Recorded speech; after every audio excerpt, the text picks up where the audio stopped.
Federal board second year वालों, इस चंद minute की वीडियो देखने के बाद अगर आपके 95% प्लस मार्क्स ना आए तो मैं पढ़ाना छोड़ दूंगा, क्योंकि मैं पूरा पेपर फ्री ऑफ कॉस्ट इस वीडियो में सॉल्व करने जा रहा हूं। पैसेज से लेकर ट्रांजिशनल डिवाइसेस तक एक एक क्वेश्चंस को सॉल्व करूंगा। जहां तक बात है पैसेज की, स्टेंजा और नॉवल की बात है, इसमें तो कॉमन टेक्निक बताऊंगा, मसला ही खत्म हो जाएगा। ऐसे error correction, compound preposition, verbals और वर्ब्स, वर्ड फॉर्मेशन, ये तो आपके बाएं हाथ का खेल हो जाएगा। और ट्रांजिशनल डिवाइसेस जो आपको सबसे मुश्किल टॉपिक लगता है ना, 1 मिनट से अगर ज्यादा लगा याद करने में तो मुझे मेरी वीडियो देखना छोड़ दीजिएगा। Welcome to my YouTube channel Mister Mazhar's English. I am Professor Mazhar Khushi from Punjab college. आइए देखते हैं कि सबसे पहले पैसेज को हम कैसे अटेम्प्ट करेंगे। सबसे पहले लिखा होता है रीड द पैसेज केयरफुली। यही काम आपने नहीं करना, आपने पैसेज को रीड नहीं करना केयरफुली। तो सर फिर करना क्या है? करना यह है कि जो नीचे क्वेश्चंस दिए होते हैं ना, उनको आपने समझना है। आप इसको पढ़कर आपको क्या मिलेगा, मुझे ये बताओ, क्या मिलेगा आपको इसको पढ़कर? आपको अपने टारगेट्स मालूम ही नहीं है तो आप क्या करेंगे पढ़कर? सबसे पहले आपने क्वेश्चंस को, you have to read the questions carefully so that you can find out the answers from the passage से, ताकि आप आंसर्स फाइंड कर सकें। मैं बताऊंगा कैसे करना है सारा कुछ। और एक तो पहली बात यह कि मैं इस वीडियो में भी आपको समझाऊंगा। अगर आपको कंप्लीट डिटेल में देखनी है तो पैसेज की मैंने क्वेश्चन आंसर की वीडियो अपलोड कर चुका हूं, समरी की वीडियो अपलोड कर चुका हूं, टाइटल की वीडियो अपलोड कर चुका हूं। इसमें भी मैं आपको सारा समझाता हूं, इसमें भी पूरा समझाऊंगा। अब क्वेश्चन कैसे करने? क्वेश्चन करने के दो तरीके हैं। लेट्स सपोज एक क्वेश्चन का आंसर देखें, इसी में मौजूद होता है ना पैसेज में, यहां से लेकर यहां तक है। लेट्स से मैं कहता हूं यहां से लेकर यहां तक है। अब आपको लिखने का तरीका क्या है? एक ये है कि आप उसकी वर्डिंग चेंज करें, मीनिंग चेंज नहीं करना। क्या मतलब वर्डिंग चेंज करना? लेट्स सपोज अगर लिखा हुआ है कि he is very happy, let's suppose ये आंसर है, वैसे आंसर ये तो नहीं है, वहां पर आंसर होगा। तो इसमें वर्डिंग कैसे चेंज करेंगे? आप यूं लिखें, ही इज एक्साइटेड। देखें जरा, अब मैंने क्या कर दिया, मैंने वर्डिंग चेंज की लेकिन मीनिंग चेंज नहीं हुआ। एक्साइटेड, ही इज थ्रिल्ड, आप जरा देखें, बहुत खुश है। He is over the moon, आप जरा देखें, ओवर द मून का मतलब ही क्या होता है? बहुत खुश होना। तो ऐसे आपने इसको चेंज करना है। अब अगर आप चेंज कर सकते हैं तो बहुत अच्छा है, अगर नहीं कर सकते तो फिर क्या करें? छोड़ना नहीं है, फिर आप एज इट इज उठा के लिख लें। आखिरी एल तो आपके पास यही है ना, क्या ख्याल है? ठीक है, something is better than nothing. यार समरी पता है किसे कहते हैं? इंपॉर्टेंट पॉइंट्स को कहते हैं। अगर डिटेल वीडियो देखनी है तो उसकी मैं अलग से अपलोड कर चुका हूं, इसमें जरा देखें। इंपॉर्टेंट पॉइंट्स को कहते हैं। अगर आप खुद से इंपॉर्टेंट पॉइंट्स अगर आप निकाल सकते हैं, जो ओरिजिनल पैसेज है ना, इसका 1/3 होनी चाहिए लेंथ, इसकी 1/3 होनी चाहिए, यानी कि तीसरा हिस्सा होना चाहिए पूरे पैसेज का। अगर आप खुद से इंपॉर्टेंट पॉइंट्स लिख सकते हैं तो ठीक है, अगर नहीं निकाल सकते तो टेक्निक जरा देखें।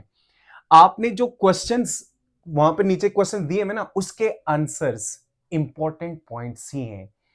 अगर ये आंसर्स इंपॉर्टेंट पॉइंट्स ना होते तो वो कभी भी क्वेश्चन ना करता। तो इन्हीं क्वेश्चंस के जो आंसर्स हैं उनको तरतीब से जोड़कर लिखने समरी में, यही आपकी समरी है। समझाई मेरी बात? यस। तो वीडियो अच्छी लग रही है, इसको सब्सक्राइब करें, शेयर करें, और सबसे बढ़कर आपने शेयर करना है ताकि मुझे मोटिवेशन मिले आपके लिए, मैं एमसीक्यूज भी बढ़ा दूं। 2 स्टेंजे दिए जाएंगे, हर स्टेंजे के 3-3 क्वेश्चन होंगे, उनमें से किसी एक का आंसर करना है। आइए देखते हैं आंसर्स कैसे करेंगे। भाईजान, पहला जो क्वेश्चन है वो पोएटिक डिवाइसेस का, फिगर ऑफ स्पीच का लाजमी आएगा। अगर मैं आपको सिर्फ 3 पोएटिक डिवाइसेस पढ़ा दूं, उनमें से 2 अगर आ जाएं तो आपके 2 मार्क्स के लिए वो 2 poetic devices more than enough होंगी। ठीक है, तो अब देखिए कौन कौन सी 3 है। एक है कॉन्सोनेंट्स, एसोनेंट्स और इमेजरी। जरा समझिएगा, कॉन्सोनेंट्स क्या होता है? कॉन्सोनेंट होता है same consonant sounds in a line. कहां पर? At the end or in the middle of words. Words के एंड में या मिडल में कॉन्सोनेंट साउंड आए। अब कॉन्सोनेंट साउंड क्या होता है? ए ई आई ओ यू के अलावा जितने भी हैं मोस्ट ऑफ द टाइम वो कॉन्सोनेंट साउंड होते हैं। ए ई आई ओ यू क्या होता है? वो वॉल साउंड होता है। यहां पर मैंने क्रॉस लगाया, जरा देख लें। तो आप ऐसे लिखेंगे वहां पर, consonants has been used in this stanza. For example मैंने जो खुद से लिखी है, जरा देखें, माइक लाइक्स हिज बाइक। अब जरा देखें किसकी आवाज सेम आ रही है? के की, देखें माइक, लाइक, ठीक है, बाइक, तो ये कॉन्सोनेंट है, ठीक है, तो ये कॉन्सोनेंट साउंड है, तो इसे कॉन्सोनेंट्स कहते हैं। वहां पर आपने खुद देखना है, जहां पर भी इनके अलावा जो भी साउंड दे रहा है मिड में या एंड में जो साउंड दे रहा है, तो वो आपके पास क्या होगा, कॉन्सोनेंट्स होगा। एसोनेंस क्या है, assonance same vowel sound, A E I O U, ठीक है, ये वॉल साउंड जो होंगे वो आपके पास क्या होगा, एसोनेंस होगी। जैसे ऐसे एसोनेंस हैज बीन यूज्ड ऐसे लिखेंगे इन दिस टेंस, उसकी एग्जांपल उठा के आप लिख देंगे। जैसे मैंने अपने आप से एग्जांपल लिखी है, the rain in Spain stays mainly in the plain, बड़ा बड़ा अच्छा लग रहा है ना, जी हाँ। तो देखिए ए का साउंड आ रहा है, ए का साउंड आ रहा है, ये कॉन्सोनेंट्स, इन दो में से कोई एक आएगा। अच्छा इमेजरी तो लाजमी होगी। अच्छा इमेजरी क्या है, इमेजरी इमेज से निकली है, यानी कि इमेज आपके ज़हन में बने, जो हम 5 सेंसेस के थ्रू हम जो इमेज बनाते हैं, ठीक है। 5 सेंसेस 4 हमारे मुंह पे होती हैं, देखना, सूंघना, सुनना, चखना और एक टच करना। तो जरा देखें, मैं एक लाइन लिखता हूं, आपको खुद ही कहेंगे हाँ यार ये इमेजरी है। इमेजरी ऑलमोस्ट हर स्टेंजे में होती है, जो पोइट होता है ना वो इमेजरी बहुत यूज करता है। तो ऐसे आप लिखेंगे, इमेजरी हैज बीन यूज्ड इन्हीं की तरह, ठीक है, imagery has been used in the stanza. For example, the juicy sweet mango tasted delicious. अब जरा देखें, उसने बड़ा अच्छा डिलीशियस टेस्ट किया। तो एक तो टेस्ट है खुद इटसेल्फ, उसके बाद मैंगो, मैंगो के देख के गर्मियां याद आती है ना, देखें ज़हन में पिक्चर बन रही है ना। इसी तरह मैं अगर कहूं कि बिरयानी की खुशबू, आप देखें उसकी खुशबू, सही है, चिड़ियों की चहचहाने की आवाज है, चीपिंग वर्ड्स आपके कानों में आवाज रहेगी, यानी कि इमेज बन रहा है, वो इमेजरी होता है जी, ठीक है। अगले दो नेक्स्ट क्वेश्चन देखते हैं, स्टेंजा के नेक्स्ट 2 क्वेश्चंस देखें। इसमें 3 में बयान कर चुका हूं, पहला पोइटिक डिवाइसेस वाला क्लियरली एक्सप्लेन कर चुका हूं। अब दूसरा और तीसरा क्वेश्चन आप कैसे करेंगे, आपको पहले अगर खुद आते हैं ना तो बहुत बेस्ट है, अब नहीं आते छोड़ तो नहीं सकते ना भाई, 6 नंबर के मार्क्स होते हैं। इस टेक्निक से अगर लिखेंगे, खुद से लिख लें तो अच्छी बात है, नहीं लिख सकते ये टेक्निक यूज करेंगे तो 6 में से 5.55 लाजमी देगा।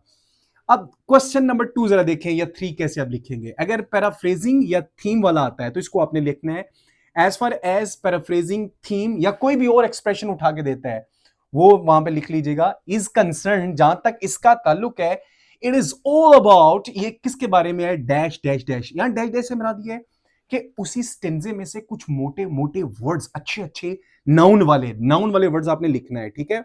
It is all about wind, indignation, morning, ऐसे इस तरह की चीजें, वो जो उसमें लिखी होंगी मोटी मोटी चीजें आपने लिखनी है।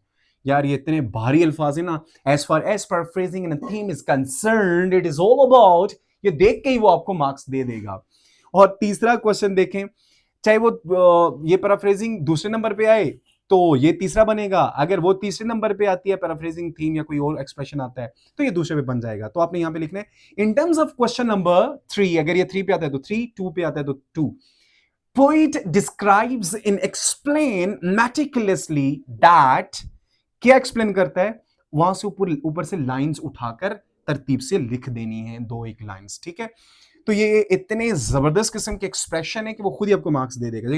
In terms of question number 2 और 3 पे describes and explain meticulously that dash dash dash dash आप लिख लें वहां से उठाकर, इस तरह आपको बहुत मजे से स्टेंजा के मार्क्स आएंगे। अगर वीडियो अच्छी लग रही है तो यार प्लीज इसको सब्सक्राइब करें मेरे चैनल को एंड लाइक दिस, और सबसे बढ़कर please share this with all of the students using WhatsApp and rest of the groups.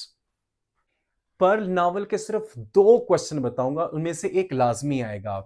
तो ये जो एलिमेंट्स और ये जो जितनी भी चीजें मैं समझाऊंगा, जो आपने पर्ल नावल पढ़ा है वो लिखवा के, वो फिक्शनल वर्क बना के लिखूंगा और आपका काम 6 में से 6 मार्क्स आ जाएंगे और यूं हो जाएगा। अब 2 क्वेश्चन कौन से हैं, प्लॉट यानी कि स्टेजेस ऑफ प्लॉट या एलिमेंट ऑफ प्लॉट, ये जो हैं इनमें से कोई एक आएगा, या number 2 element of novel, fiction या फिक्शनल जो स्टोरी होती है इनके एलिमेंट में से कोई आएगा। अच्छा आपको घुमाएगा, बात वही होगी जो मैं आपको बताऊंगा, इसके बाद मैं एक फिक्शनल वर्क लिखवा के दूंगा ना, वो अपने साथ जोड़ना है, काम बन जाएगा। कैसे, लेट्स सपोज ना इसके ये एलिमेंट मैंने लिखे हुए हैं, अगर वहां पर आता है कि setting, defined setting in a fictional work, तो आपने सेटिंग की तारीफ लिखनी है, सही डेफिनेशन लिखनी है, जो फिक्शनल वर्क में कॉमन आगे लिखवाने जा रहा हूं ना इसी वीडियो में, वो साथ जोड़ेंगे, 6 में से 6 मार्क्स आएंगे। या प्लॉट के ये जो एलिमेंट है, जैसे राइजिंग एक्शन, अगर ऐसे कहते हैं define rising action and resolution in your favourite fictional work, तो आपने इनकी डेफिनेशन लिखनी है, ठीक है। और जो फिक्शनल वर्क में आगे आपको लिखवा रहा हूं चंद ही मिनट बाद, वो आप लिखेंगे, 6 में से 6 मार्क्स आएंगे। तो चाहे इनमें से कोई आए या इनमें से कोई आए, इनकी डेफिनेशन लिख के आगे वो फिक्शनल वर्क जोड़ना है। तो ये जरा देखते हैं प्लॉट क्या है जी, पहले इसको देखते हैं। प्लॉट है जी the sequence of events that happen in the story. जो सीक्वेंस ऑफ इवेंट होता है ना शुरू से आखिर तक, उसे आप प्लॉट बोलते हैं।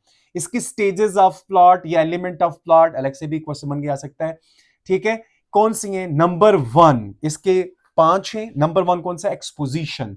एक्सपोजिशन अलग भी आ सकता है। It's an introduction of character, setting and background. ये कैरेक्टर का, सेटिंग का और बैकग्राउंड का क्या होता है? इंट्रोडक्शन होता है। और rising action, it's a stage of a plot when story starts to develop. ये वो स्टेज होती है जब स्टोरी डिवेलप होना शुरू हो जाती है। लेट्स सपोज ऐसे ही आता है ना कि राइजिंग एक्शन क्या है, फिक्शनल वर्क के मुताबिक आप बताएं।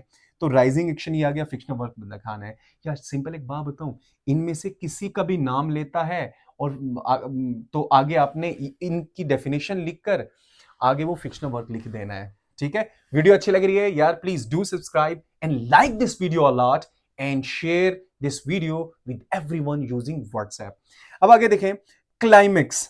क्लाइमेक्स क्या होता है जी? The peak of a story या टर्निंग पॉइंट जो होता है उसे क्या कहते हैं? क्लाइमेक्स कहते हैं। फॉलिंग एक्शन या एंटी क्लाइमेक्स क्या होता है? व्हेन स्टोरी रिवर्सेस और मूव्स टुवर्ड्स एंडिंग, ये फॉलिंग एक्शन होता है। रेजोल्यूशन क्या होता है भाई? The ending of story is called resolution. आपने इनको इसी तरह याद रखना है, एक एक लाइन याद रखें, साथ में वो याद रखें, 6 में से 6 मार्क्स लाए। फिर एलिमेंट्स ऑफ नॉवल या फिक्शन या फिक्शनल स्टोरी, इस तरह इनमें से किसी एक का नाम लेगा, ठीक है। तो इसके कितने हैं? तकरीबन 7 मैंने लिखे हुए हैं। पहला इसका जो एलिमेंट है प्लॉट, प्लॉट इटसेल्फ इसका भी एलिमेंट है, आप ये भी साथ लिख दे तब भी कोई मसला नहीं है, ठीक है। तो प्लॉट मैंने एक्सप्लेन किया। फिर कैरेक्टर्स है। कैरेक्टर्स क्या होते हैं? The people in the story, जो लोग होते हैं स्टोरी में वो आपके पास क्या होते हैं? कैरेक्टर होते हैं। सेटिंग क्या होती है जी? Time and place where story happens. Conflict क्या होती है? The problem in struggle in a story. आपको पता है ना, किसी भी स्टोरी में कोई प्रॉब्लम होती है, स्ट्रगल होती है, हीरो स्ट्राइव कर रहा होता है, ठीक है, उसको रिजॉल्व करने की कोशिश करता है और विलन उसको रिजॉल्व नहीं होने देता, तो ये कंफ्लिक्ट होता है। Point of view, who tells the story, यानी कि स्टोरी कौन बताता है। तो ये मैं पर्ल के मुताबिक ये याद रखें, पर्ल के मुताबिक आपको नॉवल में ये क्वेश्चन समझा रहा हूं। फिर उसके बाद है थीम। द मेन मैसेज और lesson of story is called theme. अब मैं आपको पर्ल के मुताबिक एक फिक्शनल वर्क लिखवाने जा रहा हूं। जितने भी मैंने आपको एलिमेंट समझाए हैं प्लॉट के या नॉवल के, उनमें से कोई भी आता है वो उसकी डेफिनेशन साथ में ना ये वाला पर्ल जो प्ले है, जो भी मैं आपको समझाऊंगा, ये लिख दें, 6 में से पूरे 6 मार्क्स आएंगे। इसकी स्टोरी पहले समझ लें। अब ये हुआ कहां पर? ये एक मैक्सिकन फिशिंग विलेज है, वहां पर ये वाकई हुआ। इसमें 3 मेन कैरेक्टर हैं, केनो, जोहाना एंड कोएटिटो। केनो वालिद है, जोहाना वालदा है, किसकी? कोएटिटो की, ठीक है। इस और शुरू में ना ऐसा होता है कि इनका जो बच्चा है कोएटिटो, उसको स्कॉर्पियन, एक बिच्छू, डांस लेता है। इसी दौरान उन्हें एक वैल्यूएबल जो है ना पर्ल मिल जाता है, जिसे द पर्ल के नाम से याद किया जाता है। पर्ल मिल जाता है, बड़ा हीरा मोती मिल जाता है। तो जो किनू है वो डिजायर करता है, ख्वाहिश करता है कि भाई अब उसके पास वेल्थ होगी, हैप्पीनेस होगी। बट होता ये है कि ये जो पर्ल होता है उनके लिए स्ट्रगल और परेशानी लेकर आता है, ठीक है। और वो स्ट्रगल करता है सोसाइटी के खिलाफ, किनो, और अपनी वेल्थ के लिए जो है ना बहुत ज़्यादा स्ट्रगल करता है। इसी दौरान वो एक जो कीनू है ना, उसका बाप एक बंदे को कत्ल कर देता है, ठीक है। और वो अपनी फैमिली के साथ भाग जाता है उस पल को लिए हुए जंगल की तरफ। जब जंगल में जाता है तो उसे, उसका जो बच्चा है ना, उसको गोली लग जाती है दूसरे बंदों के हाथों से।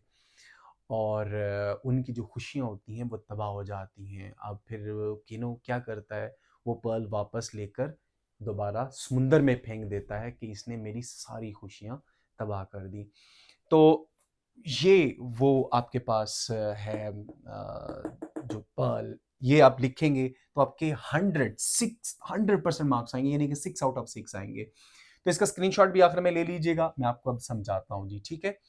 जो भी आए आपने सिर्फ यही एक लिखना है, ऊपर उसकी चाहे राइजिंग एक्शन आता है, क्लाइमेक्स आता है या कोई और एलिमेंट आता है, उसकी डेफिनेशन लिख के ये साथ लिखते हैं। अच्छा देखें, the Pearl by John Steinbeck is set in a poor Mexican fishing village. ये इसकी क्या आ गई, सेटिंग आ गई, ठीक है।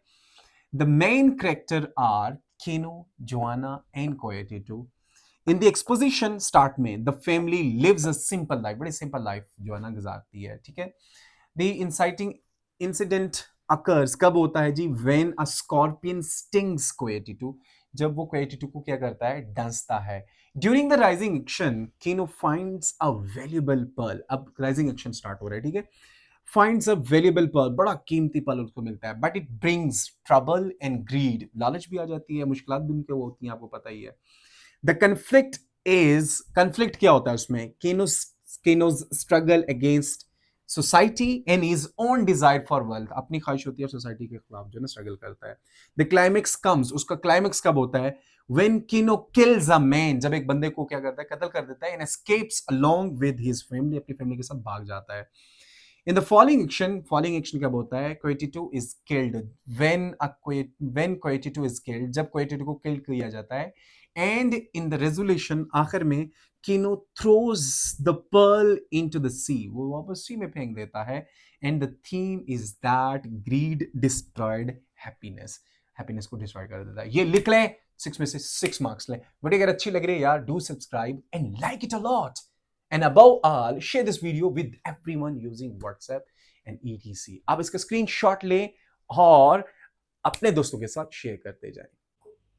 अब ऐसे को डिस्कस करते हैं जो कि 12 नंबर कैरी करता है। मैं इसमें बताऊंगा कि ऐसे कैसे लिखना है, क्या उसमें हेडिंग देनी है या नहीं देनी, कितने पैराग्राफ होने चाहिए और कितने वर्ड्स पर मुश्तमिल होना चाहिए, टॉपिक, सेंटेंस और थीसिस स्टेटमेंट कैसे लिखेंगे, ये सारी एक चुटकी में होने वाला है।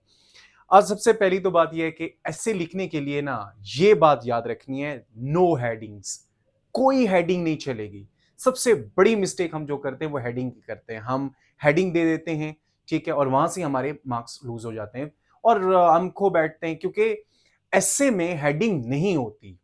हाँ, टॉपिक हेडिंग हो सकती है। लेट्स सपोज आपको 2 पैराग्राफ, 2 ऐसे दिए जाएंगे ना, तो उनमें से किसी एक को सिलेक्ट करेंगे। लेट्स सपोज एक, वैसे मैंने एक मोबाइल फोन पे लिखा है और आपको समझाने के लिए बड़ा इफेक्टिव लिखा है कैसे लिखना है, ये मैंने चीजें निशान लगा ली हैं आपको सही समझाने के लिए, ठीक है, और आराम से आप लिख लेंगे। तो मोबाइल फोन्स, लेट्स सपोज 2 आपके पास टॉपिक हैं, एक एजुकेशन और दूसरा मोबाइल फोन। आपने ना मोबाइल फोन सेलेक्ट कर लिया, तो आपने उसका टॉपिक ये दरमियान में लिखेंगे, ऐसे दरमियान में, शुरू में नहीं याद लिखेंगे, दरमियान में लिखेंगे, फिर आप ऐसे स्टार्ट करेंगे। इसके अलावा कोई हेडिंग नहीं देनी, कोई हेडिंग नहीं। अगर हेडिंग देंगे तो आपका ऐसे इनकरेक्ट हो जाएगा। अब बात करेंगे कि इसके कितने पार्ट होते हैं। इसके भाई 3 पार्ट होते हैं एसे के, ठीक है। पहला इंट्रोडक्शन वाला, दूसरा बॉडी और तीसरा कंक्लूजन। यानी कि इसमें कम से कम 3 पैराग्राफ होने चाहिए। हाँ, ऐसे में 3 पैराग्राफ होने चाहिए। अगर आप ज्यादा करते हैं तो आप ज्यादा कर सकते हैं, 5 कर सकते हैं, 10 पैराग्राफ कर सकते हैं, 15-20 कर सकते हैं, बट कम से कम 3 पैराग्राफ होने चाहिए। और एक और टेक्निक याद रखें, उसका पहला जो पैराग्राफ है वो इंट्रोडक्शन का होना चाहिए, लास्ट पैराग्राफ जो है वो कंक्लूजन वाला होना चाहिए। ये देखिए, कंक्लूजन वाला होना चाहिए। अगर 3 पैराग्राफ पे लिख रहे हैं ना, तो पहला इंट्रोडक्शन, दूसरा कंक्लूजन, लास्ट वाला, सॉरी, लास्ट वाला कंक्लूजन होना चाहिए और दरमियान वाला बॉडी पैराग्राफ। अगर आप 5 पैराग्राफ लिखते हैं तो पहला इंट्रोडक्शन, लास्ट वाला कंक्लूजन वाला और दरमियान में आप ऐड कर सकते हैं।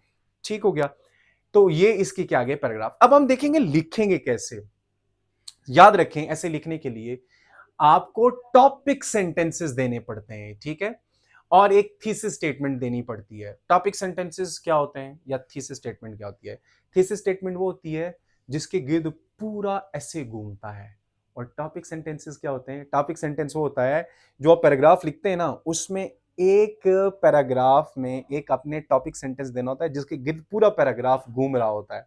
ये टॉपिक सेंटेंस। आइए देखते हैं लिखेंगे कैसे। पहला इंट्रोडक्शन वाला देखिए, मैं मोबाइल फोन को मैंने लिखा है, ठीक है। Mobile phones have become an important part of our daily life. They help us communicate with others. ये हमारी मदद करते हैं कि दूसरों के लिए कम्युनिकेट करने के लिए, एक्सेस इन्फॉर्मेशन के लिए, ठीक है, ओके। फिर उसके बाद एक्सेस टू इंफॉर्मेशन, ठीक है। फिर उसके बाद है and perform many useful task conveniently, और बहुत सारे हम टास्क जो है ना कन्वीनियंटली कर लेते हैं। जैसे अभी आप पेपर की तैयारी कर रहे हैं बड़ी आसानी से, मेरे नहीं ख्याल के 40-50 मिनट के दरमियान आप पूरा पेपर सॉल्व कर लेंगे और आपका मसला सॉल्व हो जाएगा। तो today people of all ages, आजकल के जो एजेस के जो लोग हैं, use mobile phones for personal, educational and professional purposes. अब देखिए इसमें थीसिस स्टेटमेंट क्या है कि ये मोबाइल फोन जो है ना बड़ा इंपॉर्टेंट पार्ट बन चुके हैं हमारी जिंदगी का, ठीक है। टॉपिक सेंटेंस क्या है इसमें? टॉपिक सेंटेंस ये है कि ये हमें कम्युनिकेट करता है विद अदर्स, ठीक है। अब एक बात ये आ गई, उसके बाद access to information and perform many task. अब जरा देखें, पहला जो मैंने पैराग्राफ लिखा है ना वो कम्युनिकेशन के ऊपर लिखा है। देखें जरा, जो ग्रेटेस्ट एडवांटेज है ना मोबाइल का, अगर देखें लिखूंगा मैं कैसे। नया पैराग्राफ ने स्टार्ट किया है, 3 पैराग्राफ लिखे, 1 2, ठीक है, और ये लास्ट वन 3, बल्कि मैंने 4 लिख दिए आपके सामने, तो 4 भी मैंने लिख लिए। पहला ये आपके पास है, पहला, फिर ये दूसरा आ गया, फिर उसके बाद ये तीसरा आ गया और ये चौथा आ गया। लेकिन मैंने वो चीज छोड़ी नहीं है, यानी कि पहला इंट्रोडक्शन वाला, लास्ट पर कंक्लूजन वाला है। अच्छा देखें लिखेंगे कैसे। फर्स्ट ऑफ ऑल, सबसे पहले, ताकि इनमें कोरेंस और कोयन भी हो, चीजें जब जुड़ी रहें। First of all, the greatest advantages of mobile phone, जो ग्रेटेस्ट एडवांटेज है, ठीक है, जो ग्रेटेस्ट एडवांटेज है मोबाइल का, इज कम्युनिकेशन। वो क्या है? कम्युनिकेशन। देखें अब पूरा इसके गिर्द घूमेगा paragraph. People can make calls, send messages, use social media to stay connected with family and friends।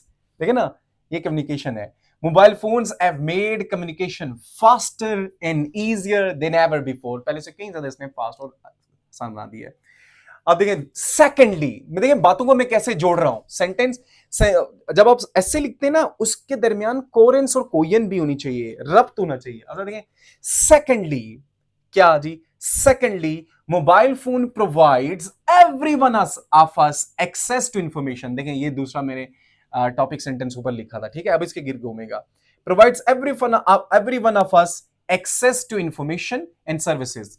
Students can use them for online learning, research, educational apps, ठीक है, इनके लिए देखें ना एक्सेस है हमारे पास। In addition, mobile phone provides useful features such as camera, calculator, maps, okay, and online banking भी होती है इनके जरिए। अब आखिरी देखें, इन कंक्लूजन, ये लाजमी आपने लिखना है, नया paragraph. In conclusion, mobile phones are a useful invention, बड़ी यूजफुल इन्वेंशन है ना, इजाद है, that should be used wisely to gain maximum benefit। wisely हमें बड़े दानिशमंदाना तरीके से इसको यूज करना चाहिए ताकि हम क्या करें, हमें बेनिफिट हम मैक्सिमम गेन कर सकें। तो ये दिखे कम से कम 3 पैराग्राफ, 4 भी कर सकते हैं। पहला इंट्रोडक्शन वाला, लास्ट वाला कंक्लूजन वाला, फिर उनमें रब्त होना चाहिए। चाहे देखें फर्स्ट ऑफ ऑल ये, फिर सेकेंडली ये, फिर उसके बाद इन कंक्लूजन ये, ऐसे रब्त होना चाहिए। वीडियो अच्छी लग रही है, please do subscribe, like, and above all share this video with everyone using WhatsApp group and etc। next question की तरफ चलते हैं। क्वेश्चन नंबर 5 के 3 पार्ट हैं। Very first one error correction, जो दूसरा पार्ट है वो है कंपाउंड प्रपोजिशन, जो तीसरा पार्ट है वो है आपके पास verb, verbals in aspect of time. एक एक को देखेंगे। पहला जो है एरर करेक्शन, ऐसे क्वेश्चन आएगा, री right the paragraph after correcting errors. कौन सी एरर्स करेक्ट करनी है? यहां आगे ब्रैकेट्स में लिखा होगा, जैसे noun pronoun agreement, subject verb agreement, adjective, okay, adjective है, और उसके बाद adverb, sentence structure, spelling, punctuation. यहां पर 6 मेंशन होंगी, हो सकता है आपको नॉर्मल सी दे दे, noun, pronoun, verb, adverb, adjective, spelling, ऐसे करके। तो आगे लिखियोगे, इनको आपने टारगेट करना है। तो आइए, एक पैराग्राफ मैंने बनाया हुआ है बड़ा जबरदस्त किस्म का, और जिसमें मैंने 7-8 एरर्स डाली हुई हैं, देखते कैसे इसको करेक्ट करना है। Yesterday the students was going to the library। क्या इसमें कोई मिस्टेक है? यस है। देखें जरा क्या है, यहां पे लिखा हुआ है स्टूडेंट्स, तो स्टूडेंट्स प्लूरल है, तो यहां पर वाज ना आके क्या आएगा? वर आएगा, ठीक है। तो यहां पर इसकी जगह क्या आ जाएगा? Students were going to the library. एक आपके पास ये मैंने करेक्ट कर दिया, but he forgot their books. अब देखें यहां पर एक बंदे की बात हो रही है या ज्यादा बंदों की बात हो रही है? तो स्टूडेंट्स है, तो स्टूडेंट्स, बट दे फॉरगॉट, वो ज्यादा लोग। एक होता तो ही ठीक था, तो इस एक की जगह क्या आ जाएगा, दे आ जाएगा, ठीक है, यहां पर आ जाएगा they, okay. They forgot their books, the childs were very happy, वही जो बच्चे थे, स्टूडेंट्स थे। आप जरा देखें क्या ये करेक्ट है, नहीं। चाइल्ड की प्लूरल फॉर्म चाइल्ड्स नहीं होता बल्कि चिल्ड्रन होता है। क्या होता है, चिल्ड्रन होता है, यस, चिल्ड्रन होता है। चिल्ड्रन वर वेरी हैप्पी, यहां पर चाइल्ड्स नहीं होगा, चिल्ड्रन होगा। Children were very happy because they has. अब मुझे बताएं, दे, यहां पर बच्चों की ज्यादा की बात कर रहे हैं, ठीक है, दे आ जाएगा। तो क्या हैज आएगा या हैव आएगा या हैड आएगा? देखें, हैव भी आ सकता है, हैड भी आ सकता है, हैज तो आता ही नहीं है। बट ये पास्ट की बात है, तो पास्ट, ये जो प्रेजेंट, हैव तो प्रेजेंट में आता है, तो पास्ट वाला हैड आ जाएगा। तो ये वाला इनकी, इन दोनों की जगह पर कौन सा आ जाएगा, हैड आ जाएगा। हैड रिसीव्ड, अब देखें इसमें स्पेलिंग मिस्टेक है, यहां पर RECEIVED रिसीव्ड होता है, तो स्पेलिंग मिस्टेक्स भी यहां थी, मैंने जो आपको डाल दी है। received a new game. The weather were very cold. Weather, अब देखें जो मौसम था बहुत ठंडा था। अब देखिए वेदर वर या वॉज, यस, वर आम पे ना आके वॉज आएगा, क्योंकि सिंगल सब्जेक्ट जो है सिंगुलर है, तो वॉज आ जाएगा। Was very cold but the childrens, क्या ये सही है? ये सही नहीं है। बच्चे, याद रखें चिल्ड्रन एस नहीं होता बल्कि चिल्ड्रन होता है। चाइल्ड की जो प्लूरल फॉर्म होती है वो चिल्ड्रन होती है, चिल्ड्रंस नहीं होती, एस नहीं आता। यहां पर भी मैंने आपको बताया था, ठीक है जी। तो यहां पर क्या आ गया आपके पास, children were wearing think clothes, we went to the market, bought some fruit and returned home. अब इसमें क्या गलती है, अब ये देखें जरा, we went to the market, यहां पर पंक्चुएशन की गलती है। अगर पंक्चुएशन यहां पर मैंने लिखा नहीं है, मैंने खुद डाल दिया, अगर पंक्चुएशन की तो पंक्चुएशन भी देखना है। यहाँ we went to the market, bought some, comma लगाएंगे क्योंकि थोड़ा सा वक्फा कर रहे हैं, bought some fruit and returned home, ऐसे आप करेक्ट करेंगे। अब दूसरे दो पार्ट देखें। अगर वीडियो अच्छी लगी है, do subscribe and like this video lot. I would love to say above all, share this video with everyone. अब जो बी पार्ट है क्वेश्चन नंबर 5 का, इस तरह क्वेश्चन आएगा, filling the blanks using correct prepositional phrases are compound preposition। ऐसे आपको 6 दिए जाएंगे, ठीक है, आपने उनको प्लेस करना है सही करके। इस तरह का एक क्विक पैराग्राफ दिया जाएगा। आइए मैं आपको टेक्निक बताता हूं कैसे इसको अटेम्प्ट करेंगे, आप कहां से इनको याद करेंगे, ये सारी बातें बताऊंगा, पहले इसको समझ लें। सबसे पहले ना, यहां आपको अगर इनके मीनिंग आते हैं तो बहुत अच्छा है। जैसे अकॉर्डिंग टू का मतलब होता है के मुताबिक, अलॉन्ग विद का मतलब है साथ, बिकॉज ऑफ का मतलब होता है की वजह से, इन स्पाइट ऑफ का मतलब होता है इसके बावजूद, इन फ्रंट ऑफ का मतलब होता है सामने, ठीक है, एट द एंड ऑफ होता है बिल्कुल आखिर में, ठीक है। तो अगर ये मीनिंग आपको आते हैं तो यहाँ पे एडजस्ट करना बहुत आसान हो जाता है। इसको जरा देखें, dash my house there is a beautiful park, एक पार्क है, वहां एक पार्क है मेरे घर के सामने, ऐसे ही है ना, यही बनता है ना यहां पर सेंस। एक पार्क है, एक खूबसूरत पार्क है, there is a beautiful park, एक खूबसूरत पार्क है, माई हाउस, मेरे घर के सामने, ठीक है। तो मेरे घर के सामने कौन सा है, इन फ्रंट ऑफ, तो ये आपके पास पहला बन गया। तो यहां पर आप लिखें in front of my house there is a park, तो यहां पर आप लिख लें इस तरह आपने एक लिखना है, ठीक है, in front of my house there is a beautiful park, dash the weather forecast, it was going to be a pleasant day, अच्छा दिन होने वाला था मौसम की पेशन गोई के मुताबिक, ठीक है। तो मुताबिक कौन सा है यहां पर, अकॉर्डिंग टू के मुताबिक, तो यहां पर आपके पास ये सेकंड वाला आ जाएगा, यहां पर अकॉर्डिंग टू, ये यहां पे लिख दें अकॉर्डिंग टू। अब मैं टेक्निक भी बताऊंगा कहां से और कैसे आप याद करेंगे। According to the weather forecast it was going to be a pleasant day, आपका एक अच्छा दिन होने जा रहा था।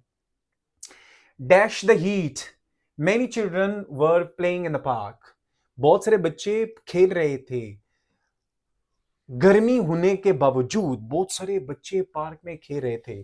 तो बावजूद कौन सा वाला है, इन स्पाइट ऑफ, तो ये वाला है, ठीक है। इन स्पाइट ऑफ, नहीं जी, in spite of the heat, गर्मी के बावजूद many children were playing in the park, बच्चे पार्क में खेल रहे थे। Dash my friends I went there, मैं वहां गया, इन द आफ्टरनून, दोपहर के बाद मैं वहां गया दोस्तों के साथ, ये सही बन रहा है ना सेंस, दोस्तों के साथ, तो अलोंग विद, तो यहां पर फोर आ जाएगा यहां पर, ठीक है। तो यहां पर आप इसको लिख दें along with my friends I went there in the afternoon. We sat in the shade dash strong light, a strong sunlight. सख्त धूप की वजह से हम शेड में बैठ गए। वजह से, तो वजह से कौन सा होता है? Because of. तो यहां पर पांचवा आपके पास आ गया, तो इसको यहां पर आप लिख लें, because of strong light we set in the shade, हम साय में बैठे because of the strong sunlight. ये आखिरी है, at the end of the day we return home happily and think, वैसे भी ये आखिर रहता है, एट द एंड ऑफ, ये भी आखिरी है, ठीक है, तो इसको यहां पर आप लिख देंगे। ठीक है, अब मैं आपको बताता हूं कहां से ये चीजें आपने सारी याद करनी है। At the end of the day we return home, दिन के आखिर में हम वापस आए खुशी के साथ, एंड थैंक्ड वन अनदर, एक दूसरे को हमने शुक्रिया किया फॉर द एंजॉयबल टाइम, अच्छे बीते हुए वक्त के साथ। तो अब इस तरह अगर आपको इनके मीनिंग आते हैं तो आप बहुत, आपका पेपर आसान होने वाला है। अब क्या करें आप, 9, 10 फर्स्ट ईयर सेकेंड ईयर की जो बुक्स हैं उनमें कंपाउंड प्रेपोजिशन और प्रेपोजिशनल फ्रेजेस जो बुक्स में दी हुई हैं, नेशनल बुक की उसमें दी हुई हैं, स्पेशली जो फर्स्ट ईयर और सेकंड की बुक्स में दी हुई हैं, वो उनके मीनिंग याद कर लें, इनको एडजस्ट करना बच्चों का खेल हो जाएगा। पांचवें क्वेश्चन का सी पार्ट मुश्तमिल होगा verb verbals in aspect of time. 8 आपको ब्लैंक्स दी जाएंगी, उनमें से आपने 6 करनी है। मैं आपको गारंटी से कहता हूं, मैं आपको 6-7 ऐसी टेक्निक बता दूंगा, आप उन 8 में से 6 लाजमी आएंगी और आप 100% मार्क्स ले लेंगे। आइए देखते हैं वो टेक्निक कैसे होंगी। इनमें मैं आपको टेक्निक सिखाता हूं, ठीक है। इस तरह की आपको 8 दी जाएंगी, उनमें से आपने 6 अटेम्प्ट करनी है। Fill in any 6 blanks using verb verbals respect of time. अच्छा देखें, she dash her homework before dinner yesterday. अब यहां पर आपको 2 दी जाएंगी, इनमें से कोई एक कंप्लीट करना है। अब देखें, कंप्लीटेड आता है या एज कंप्लीटेड आता है। टेक्निक सुने, जब भी येस्टरडे आए, लास्ट डे आए, लास्ट वीक आए, हमेशा सेकंड फॉर्म लगेगी, कोई हैव हैज का चक्कर नहीं चलेगा, ठीक है, हमेशा सेकंड फॉर्म लगेगी। तो यहां पर कौन सा आ जाएगा? She completed her homework before dinner yesterday, ठीक है। फिर उसके बाद है I enjoy dash books in my free time. अच्छा याद रखें, यहां पर आपको जेरेंड और इंफिनिटिव दिया जाएगा, इन दोनों में आपको कंफ्यूज करने की कोशिश की जाएगी। हमेशा याद रखें, कुछ वर्ड्स हैं उनके बाद हमेशा जेरेंड आता है, लाइक इंजॉय है, माइंड है, और कुछ ऐसे वर्ड्स हैं जिनके बाद हमेशा इंफिनिटिव आता है, जैसे वांट टू है, ठीक है, एडजेक्टिव है, इनके बाद हमेशा क्या आता है? इंफिनिटिव आता है। तो यहां पर इंजॉय है, तो इसके बाद आपके पास क्या आएगा? रीडिंग आएगा। I enjoy reading books in my free time. फिर उसके बाद देखिए, the train dash before we reach the station. अब हेड लेफ्ट लगाना है या लेफ्ट लगाना है, ये सेकंड फॉर्म है और ये हेड के बाद थर्ड फॉर्म है। हमेशा याद रखें, जब भी किसी काम से पहले एक और काम हो चुका हो तो उस काम में हमेशा हैड प्लस V3 लगाते हैं। जैसे देखिए, मैं ये क्या कह रहे हैं, हमारे स्टेशन पहुंचने से पहले ट्रेन जा चुकी थी, पास्ट परफेक्ट आएगा, पास्ट इंडेफिनिट से पहले। देखिए, हम भी पहुंचे, उससे पहले एक और काम हो चुका था, तो जो उससे पहले काम हो चुका था उसमें हैड प्लस 3 थर्ड फॉर्म आएगी। जैसे पुलिस के पहुंचने से पहले चोर भाग चुका था, डॉक्टर के पहुंचने से पहले मरीज मर चुका था, तो जो भी पहले काम हुआ हैड प्लस V3। तो यहां पर कौन सा आ जाएगा बेटा? Had plus V3। The train had left before we reach the station. अब अगली टेक्निक जरा देखिएगा, we dash a new project next month. जब भी नेक्स्ट आ जाए, next month, next day, next week, तो फर्स्ट फॉर्म के बजाय आप विल प्लस फर्स्ट फॉर्म को आप प्रेफरेंस देंगे। We will start a new project next month. उसके बाद अब यहां पर देखिएगा, आपको यहां पर फिर कंफ्यूज किया जा रहा है कि इंफिनिटिव आएगा 2 + V1 आएगी या आईएनजी फॉर्म आएगी। दोनों करेक्ट हैं, दोनों करेक्ट हैं, लेकिन एग्जाम्स के लिहाज से कौन सा करेक्ट होगा? देखें, to exercise regularly is good for health, आपको यह भी अच्छा लग रहा होगा, exercising regularly is good for health, ये भी अच्छा लग रहा होगा, लेकिन ठीक कौन सा है? हमेशा याद रखिएगा, जब सब्जेक्ट की बात आएगी, सब्जेक्ट की बात आएगी, अगर आपके पास इंफिनिटिव और जेरेंड है तो हमेशा आपने जेरेंड को प्रेफरेंस देना है, यानी कि सही वाला जो होगा एग्जाम्स के लिहाज से, exercising regularly is good for health, क्योंकि नेटिव स्पीकर आपका ये ना यूज करके इंफिनिटिव नहीं यूज करता बल्कि जेरेंड यूज करता है, ठीक है दोनों ठीक, लेकिन एग्जाम्स के लिहाज से हमेशा यहां पर जेरेंड आप यूज करेंगे। फिर उसके बाद है ही डैश इंग्लिश सिंस 2023। आप जरा देखें, जब भी सिंस आए या फॉर आए तो उससे पहले एक बात हमेशा याद रखिएगा, आपको कंफ्यूज किसके जरिए किया जाएगा, इज लर्निंग या हैज बीन लर्निंग या हैव बीन लर्निंग। ठीक है, हमेशा याद रखें सिंस या फॉर आएगा तो आपके पास हमेशा हैव बीन या हैज बीन लर्निंग आएगा।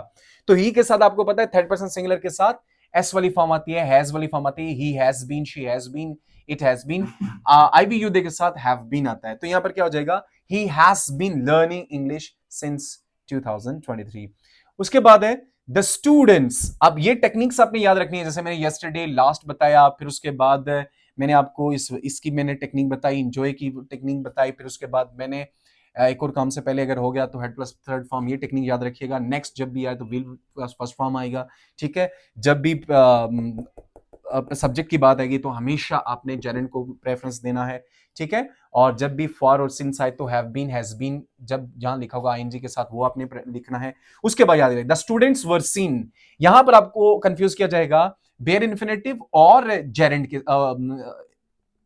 जो प्रेजेंट पार्टिसिपल है उसके साथ।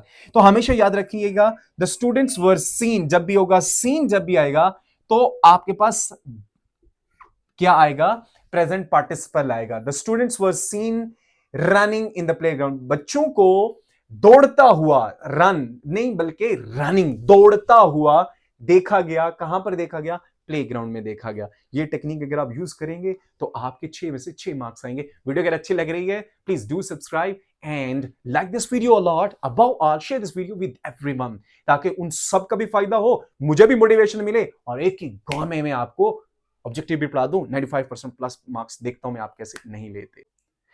सेकेंड ईयर वालों, अब सेक्शन सी का क्वेश्चन नंबर जो 6 है वो टेक्निक्स, टिप्स एंड ट्रिक्स के साथ सॉल्व करवाऊंगा। अच्छा, एक बार याद रखें, आपका जो सेक्शन सी है ना, ऐसे के अलावा सारा फिलिंग द ब्लैंक्स पर और ग्रामर पर मुश्तमिल है। एक बार याद रखिएगा, जो ब्लैंक्स और ग्रामर जो होती है ना, उसमें आप रट्टा नहीं मार सकते, बल्कि उसमें टेक्निक, टिप्स एंड ट्रिक्स के जरिए आप उसको सॉल्व करते हैं। और जो मैं टेक्निक्स आपको बता रहा हूँ उसको फॉलो करेंगे, 100% मार्क्स आएंगे।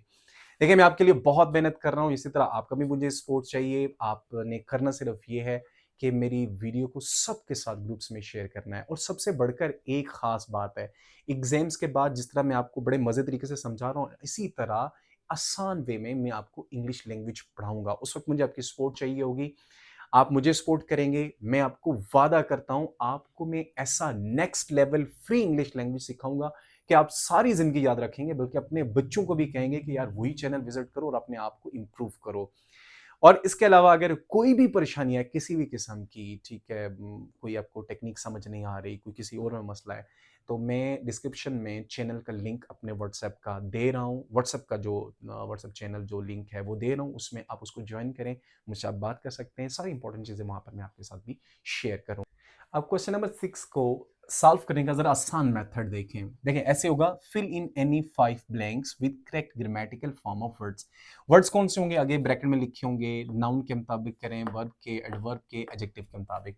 टेक्निक ये जरा ट्रिक्स देखें।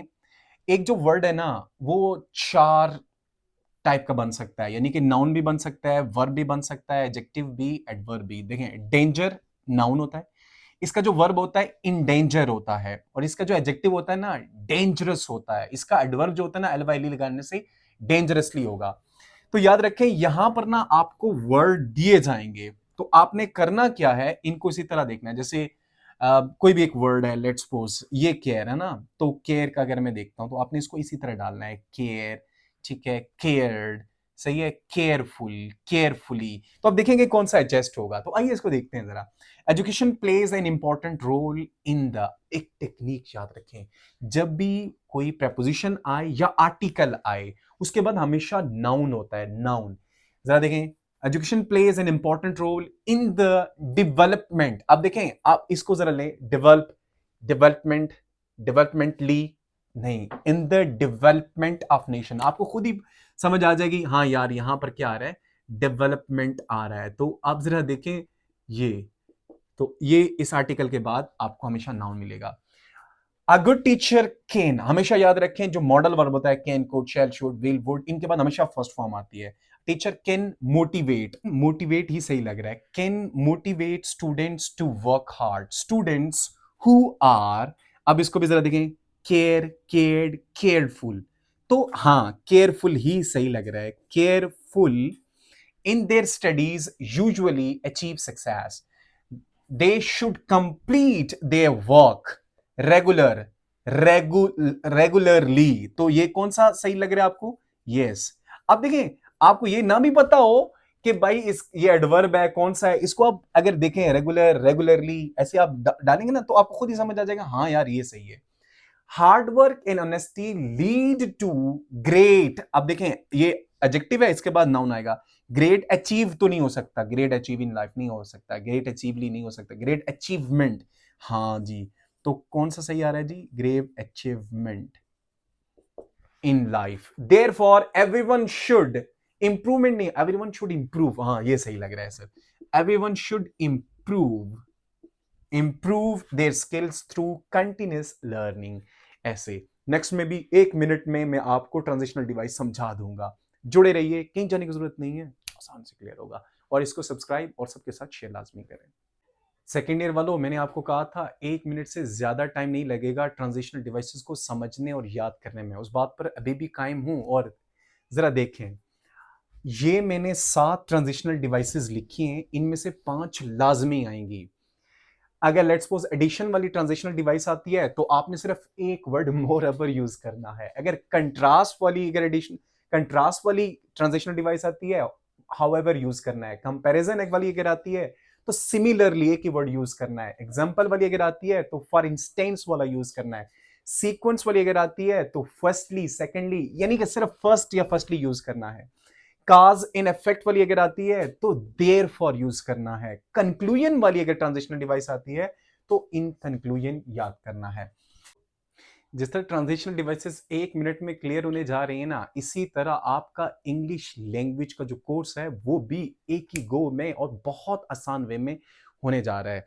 एग्जाम्स के बाद मेरे साथ जुड़े रहिएगा, मुझे सपोर्ट कीजिएगा, और इंग्लिश लैंग्वेज सिखाना मेरी जिम्मेदारी है। Would love to make you understand how to start speaking and how to make conversation with anyone without making any mistake. This is my duty and your duty is to support me, okay? तो अब जरा देखें कैसे आपने clear करना है। अब देखें, filling the blanks any 5 using transitional devices. याद रखिएगा, ये जो यहां पर जो लिखे होंगे ना, अगर पहला सीक्वेंस लिखा हुआ है तो पहली ब्लैंक में सीक्वेंस वाला ही वर्ड आएगा, जो मैंने एक एक वर्ड आपको याद करवाया। एडिशन सेकंड पे है तो सेकंड ब्लैंक में एडिशन वाला ही वो एक वर्ड आपने लगाना है। कंपैरिजन अगर आ रहा है तीसरे में तो तीसरे में आपने कंपैरिजन वाला ही एक वर्ड जो मैंने बताया वो लगाना है, ठीक है? फिर उसके बाद अगर ये चौथा कंट्रास्ट वाला है तो कंट्रास्ट वाला आपने एक ही वर्ड यूज करना है। जरा देखिए कैसे हम यूज करेंगे। सीक्वेंस के लिए मैंने ये वर्ड बताया था, आप इसको लिख लें, फर्स्ट वाला। फर्स्टली, अगर वीडियो अच्छी लग रही है तो काइंडली, इतना आसान करके बना रहा हूं, इसको प्लीज सब्सक्राइब करें, लाइक करें बहुत ज्यादा, और लोगों के साथ शेयर करें स्टूडेंट्स के साथ, ताकि उन्हें भी फायदा मिले और मुझे भी मोटिवेशन मिले और मैं आपको ऑब्जेक्टिव वे गो में ही पढ़ा दूं, ठीक है? और लैंग्वेज के लिए free next level English language, free एक नेक्स्ट लेवल वाली लैंग्वेज में आपको पढ़ाऊंगा, जिसमें ग्रामर की आपको याद करने की जरूरत नहीं पड़ेगी। आप इंजॉय करेंगे और याद इंप्रूव करते जाएंगे।